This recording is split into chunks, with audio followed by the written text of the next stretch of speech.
everyone for coming. I'm doing my speech on volunteering in the community, which I know all of you are already volunteers. You volunteer at church and in the community, and some of you even internationally, and I appreciate you all for that.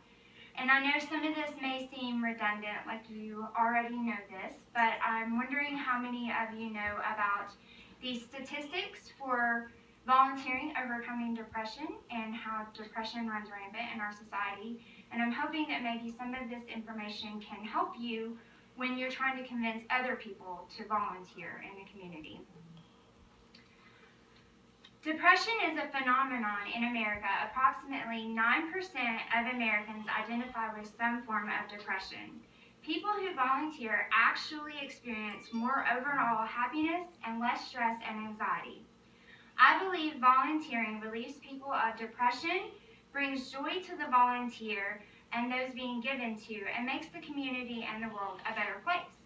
I can list a dozen reasons why volunteering helps people, but I couldn't find one single reason why it would hurt people. Volunteering in the community you live in saves resources, tax dollars, increases the quality of living where you are in the world. Volunteering really helps people. It is not just giving a free stuff to people to encourage them to stay where they are, but it's lifting them up. Every American loves a good self-help book, right? Well, I'm going to give you a quote from one. Helping others kindles happiness, as many studies have demonstrated. When researchers at the London School of Economics examined the relationship between volunteering and measures of happiness in a large group of American adults, they found the more people volunteered, the happier they were. According to a study in social science and medicine, compared with the people who never volunteered, the odds of being very happy rose. 7% among those who volunteer monthly and 12% for people who volunteer every 2 to 4 weeks. Among weekly volunteers, 16% felt a hike in happiness comparable to having an income of $75,000 a year to $100,000 a year versus $20,000 a year to $100,000 a year, say the researchers. And simple changes, big rewards. Volunteering in the community you live in saves resources, tax dollars, and increases the quality of living where you live. Ways that I have volunteered, when I first started this class, I was told that if I did volunteer work and wrote a speech on it, then I would get extra credit points. Well, my first goal was to find something where I could volunteer and fit it into my crazy, busy, hectic schedule. So I went online to the Pellissippi online website and I did service learning and filled out the application for service learning there. And I got all kinds of emails and opportunities and told different ways that I could volunteer, and started emailing some people back to find out what their hours or what they were looking for, basically.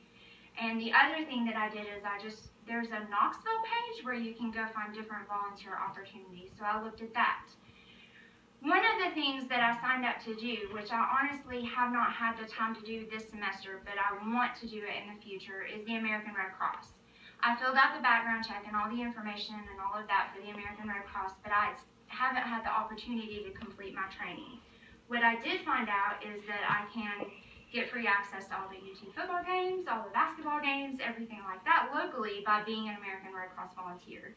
Another thing that I found out is anytime there is a call or a need, like the hurricane relief, I can go with them, or I can volunteer internationally through American Red Cross.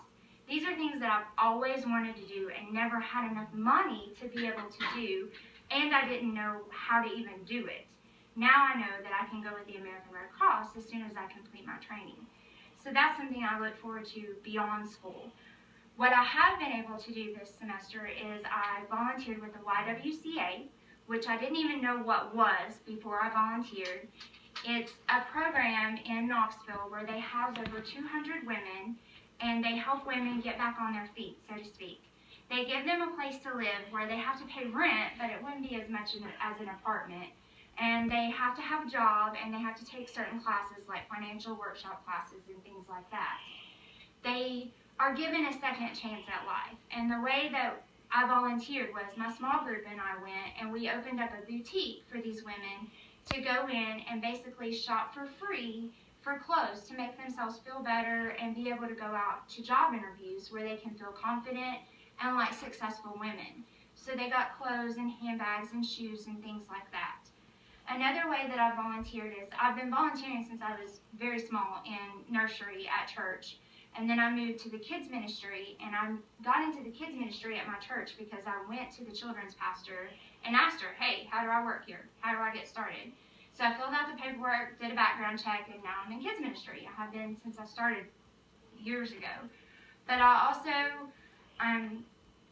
we also volunteered, my small group last year volunteered with the Angel Tree Ministry, where they open up our church and they let the parents come in and shop for gifts for their kids. The parents are downstairs and the kids are upstairs, and we entertain the kids and keep them busy so the parents can get Christmas where they might not have been able to provide it otherwise.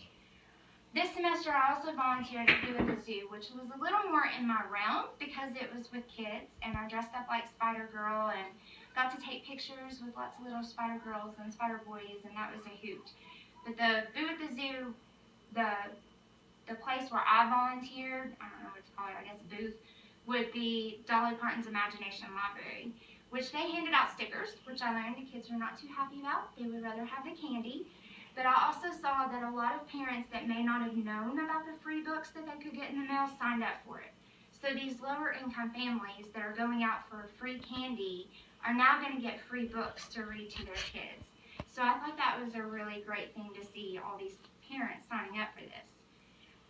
The local government, if you volunteer in different places or they get volunteers, that gives them an opportunity to spend that money that they otherwise would have spent housing those jobs or providing those jobs. They can spend it on other things. An example is the United Way. They provided an opportunity for people who knew how to prepare taxes to come in and prepare taxes for people. It gave them something more to put on their job application. They also got extra resources for learning how to do taxes, accreditation for younger people who had never been able to work there before, and that opened up money that the United Way could spend on other things to help in the community. Your government, your local government has a lot of these areas where they get volunteers to do stuff. They can take the money that they would have used, like for tutoring for schools or things like that, and they'll use it to provide money or even housing for lower income families.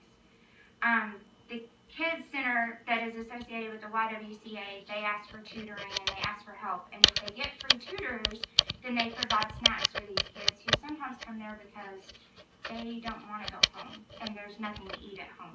And they can go here, they can get help with their homework, they can get an after-school snack, they can even get school supplies there.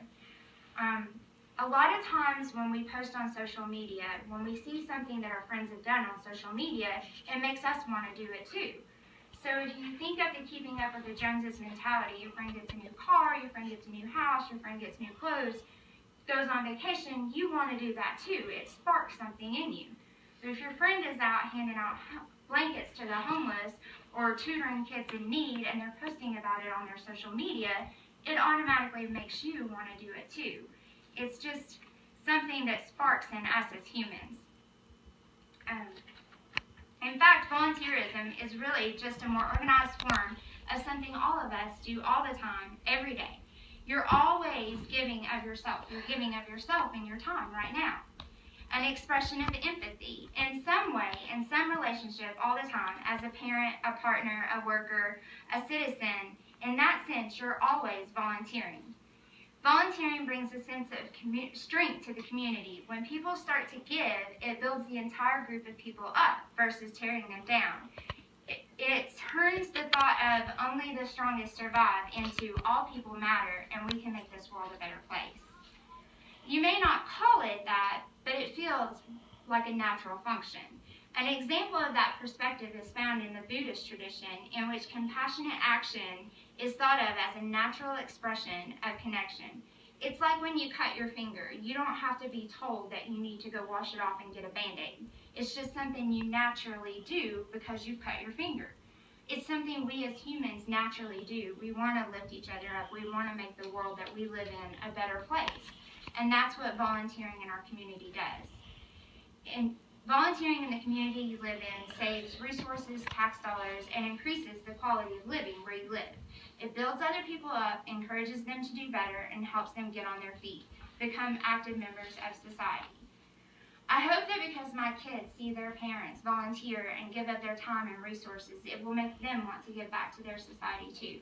My daughter's chosen to do her birthday party this year as an act of volunteering. My son's worked with Habitat for Humanity, and he's built roofs in Alabama 100-degree heat, which I thought was totally awesome because he spent his money to be able to go up there and stay and work for free. So I just hope that by my kids and my friends and the people in my life seeing us give back, they'll want to give back too, and then we will all have a better community.